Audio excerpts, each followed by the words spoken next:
Today we're going to take a look at understanding the lights on your panel. Right now you see no lights are on, and that's because my power button is off. I turn it on and woo, I got a bunch of pretty lights here. Okay, first off, the light on the end, this one is telling me that the cycle has ended and a new cycle has not been selected or started yet. The S simply means that it's waiting for you to add salt. Now we're going to use a special kind of salt, like in this case, I use Finish and I've used a couple other ones. What this does is it helps with the mineral deposits that are in the water that will leave marks on your glassware, watermarks, because of the higher mineral content. This other light here, this is telling you that you need to add some more of your rinse aid. The rinse aid also aids in keeping your glasses shiny, clean, and minimizing on water dry marks. Here I've got 3 selective buttons. That's going to dictate just how warm the water is, and it's also going to be based upon how much food debris is on my dishes. Okay, in your packet, your lab workbook, I do have this page in there for you to help you to understand how it's telling you if you're going to select the more intense buttons. That should be based upon how much food is stuck on the dishes, what type of food that might be. Then over here it's also telling you, again, you see the water temperature, loosely attached particles, or if it's just a real quick wash because everything is pretty much clean. Or you can choose the pre-rinse, right? So you could pre-rinse your dishes and then run it through a complete cycle. If you scroll down a little bit more, here it's telling you about what the cycle time is. So you can see how much time it's going to take. So the pre-rinse cycle is only about 15 minutes, and then it's going to be increasing depending upon the amount of food particles that are present as well as the water temperature, right? So if it's not as hot, it's going to take a little bit longer for your dishes to wash. Hot water shouldn't take near as long because the hot water is going to break down the particles. Okay, so now we're back to the dishwasher. And like I pointed out earlier, we can see that the salt needs to be added in. What you're going to do is, I'm going to turn on my light.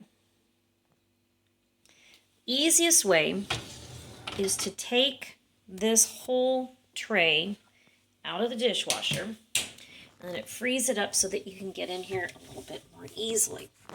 I'm going to move the arm around. I'm going to lift up on the blue tab, and there you can see.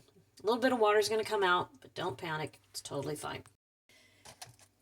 I'm going to try and get all of the salt down into the opening, because if I get salt out here, I need to pick it up. Otherwise, it can leave some salt marks on my dishes. The reason that becomes an issue and why we still put it in here is because it becomes diluted and goes through the system as a salt water type mixture, right? So now what I did is just take a large soda bottle or whatever kind of bottle you have, and I cut the bottom half off so now I have a nice opening. You have 2 choices here. Your top dish rack can be in the way.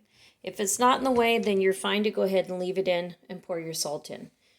If it drives you crazy, then go ahead and take the top rack off. Like in my case, mine's adjustable. So I can take this off pretty easily, like so. All right, now let's get into adding the salt. All right, so I take my salt and I go ahead and just start pouring that in. The reason, again, I like using the soda bottle is it has a nice wide opening. And then I just kind of shake this down.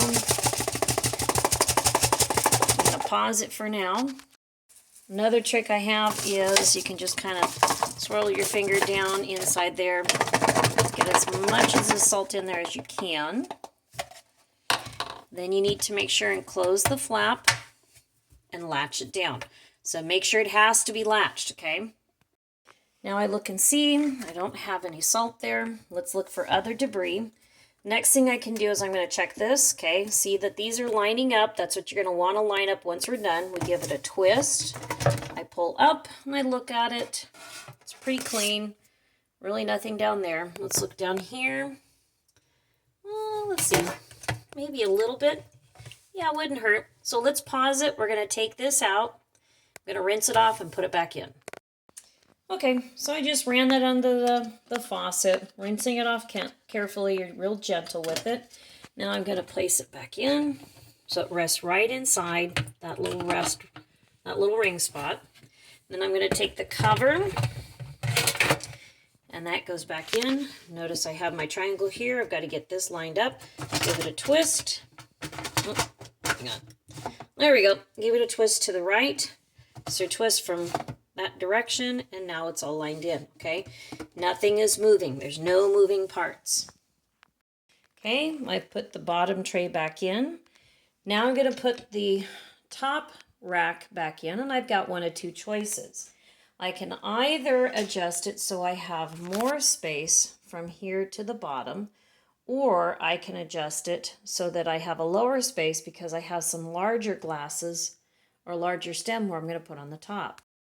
All right, so you can see here, I can either attach it so that this rests on this bar here, or I can bring it up so that these wheels now rest on top here. It's pretty easy to move this. Just make sure you get it back on track on both sides, okay? Now when I come back over here, power button's on, and look at this. My salt dispenser is much happier now. The light is off.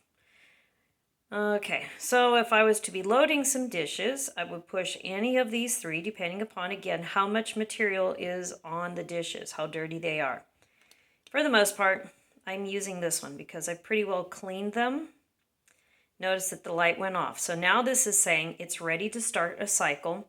The only reason this light is I didn't add any of the liquid glass sheeting product, which Finish also makes. And that would be something that I would be adding in this dispenser, but I don't worry about that, okay? Because so far it cleans pretty well on its own. All right, and that's it. That's understanding these buttons here, basic buttons, understanding how to fill your salt dispenser, and going ahead to select a cycle. All right, good luck, guys. Catch